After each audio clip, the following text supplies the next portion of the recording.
Hello everyone, नमस्कार, welcome. Exam से पहले एक बार क्विक रिवीजन करने के लिए आज हम पढ़ेंगे हड़प्पा सभ्यता।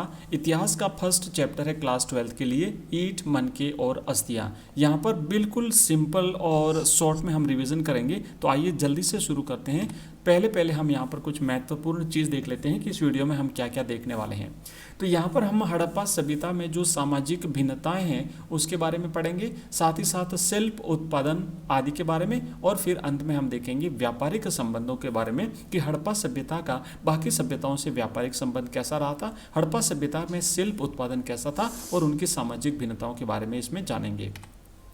तो सबसे पहले हम यहाँ पर देखते हैं सामाजिक भिन्नताओं का अवलोकन करेंगे। सामाजिक भिन्नताओं को समझने के लिए इतिहासकारों ने कई सारी चीज़ों का अवलोकन किया है, जिसमें सबसे पहली चीज़ है समाधान। ठीक है ना, जो उनके जो शव थे उनको सुरक्षित रखने का उनका जो प्रयास था उसके बारे में।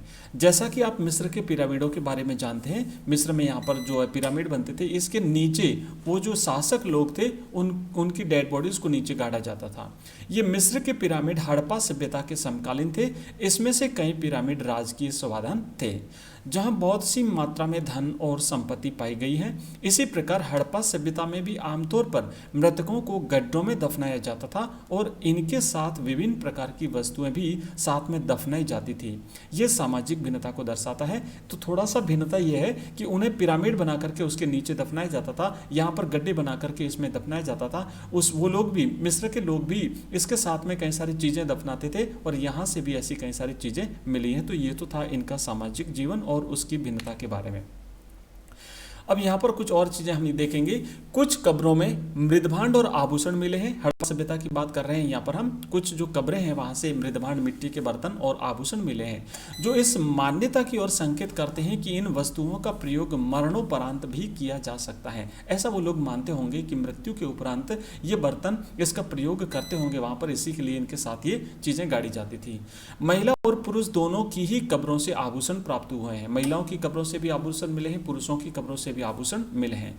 इसका मतलब यह था कि पुरुष भी उस समय आभूषण पहनते थे, और कहीं कहीं पर मृतकों को तांबे के बर्तनों के साथ भी दफनाया जाता था। ऐसे कुछ प्रमाण भी प्राप्त हुए हैं। सामाजिक भिन्नताओं को पहचानने की अन्य विधियां। पहली विधि हमने देखी समाधान। ध्यान रखिएगा, यहाँ से छोटे छोटे प्रश्न बन सकते हैं। तो बाकी और विधियां देखते हैं। दैनिक उपयोग की वस्तुएं, सामाजिक भिन्नताओं को हम यहाँ पर का अध्ययन कर रहे हैं।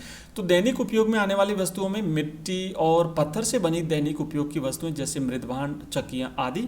विलासिता की वस्तुएं, बहुमूल्य वस्तुएं केवल हड़प्पा और मोहनजोदड़ो जैसी बड़ी बस्तियों में पाई गई थी। बाकी जगहों पर हड़प्पा सभ्यता के जो बाकी उत्खनन स्थल है वहाँ से ऐसी कोई भी चीज़ें नहीं मिली है, लेकिन हड़प्पा और मोहनजोदड़ो जो दो बड़ी बस्तियाँ थी, यहाँ से बहुमूल्य वस्तुएं प्राप्त हुई है। इसका मतलब ये था कि यहाँ पर कुछ धनवान लोग भी रहते होंगे। इस सभ्यता में सोना दुर्लभ वस्तु था और आज की ही तरह उस समय भी कीमती था। तो सोने को उस समय भी कीमती माना जाता था और आज भी सोने को कीमती माना जाता है। अब हम बात करेंगे शिल्प कला की, जो हमारा दूसरा पॉइंट था। इसमें नृत्य करती हुई स्त्री की मूर्ति प्राप्त हुई है, और टेराकोटा तथा पत्थर से बनी विभिन्न मूर्तियां, पशुपति की मोहर, ये भी प्राप्त हुई है। आप यहाँ पर देख सकते हैं, ये पशुपति की मोहर है, और ये टेराकोटा से बनी अन्य मूर्तियां हैं, नर्तकी की मूर्ति है। ठीक है ना, इस तरीके की ये सारी चीज़ें यहाँ पर मिली हैं। हड़प्पा सभ्यता का एक स्थल चन्नू दड़ो या फिर उसे चन्नू दरो भी कहते हैं, जो कि एक छोटी सी बस्ती थी, लेकिन यह अपने शिल्प कला के लिए जानी जाती थी। तो ध्यान रखिएगा, ये जो चन्नू दड़ो, ये शिल्प कला का एक बहुत ही प्रसिद्ध केंद्र था, हालांकि छोटी बस्ती थी। ये जो चन्नू दड़ो था, यहाँ पर मनके बनाने का काम होता था। सबसे ज्यादा मनके चन्नू दड़ो में बनते थे। शंख की कटाई होती थी, धातु कर्म, मोहर निर्माण का कार्य आदि भी यहाँ पर जो है वो किए जाते थे। इसी प्रकार की सामग्री के निर्माण के लिए पत्थर, क्रिस्टल, क्वार्ट्ज, तांबा, सोना, खोल और टेराकोटा आदि का उपयोग किया जाता था। इस समय के विभिन्न आकार के शिल्प पाए जाते हैं, और ये शिल्प जैसे बेलनाकार, गोलाकार आदि।